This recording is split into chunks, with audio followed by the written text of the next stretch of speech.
No one wants to get that dreaded phone call. Your spouse, your child, your sibling, or other loved one is in jail and is facing criminal charges.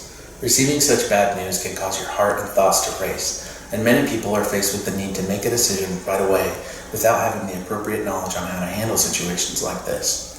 If, for example, you receive a phone call from your cousin while he's in jail after an arrest, be aware that the phone call is most likely being monitored and recorded.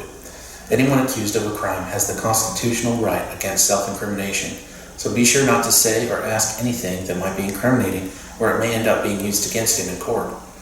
Some information to get from him would be things like his exact location, or which jail he's in, whether he has a bond set, and if so, how much, and what law enforcement agency arrested him.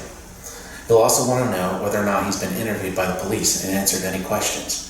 Either way, we want to tell him if anyone comes to ask him any questions, he needs to tell them he wants to talk to his attorney. What typically happens next is the first appearance, where the judge will set bond, appoint an attorney if he can't afford one, and set the next court date.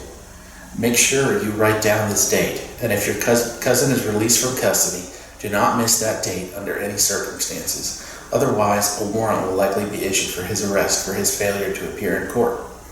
Make sure to also contact your attorney as soon as possible. The sooner the better. If someone in your life has been accused of a crime and facing pending charges, call us today.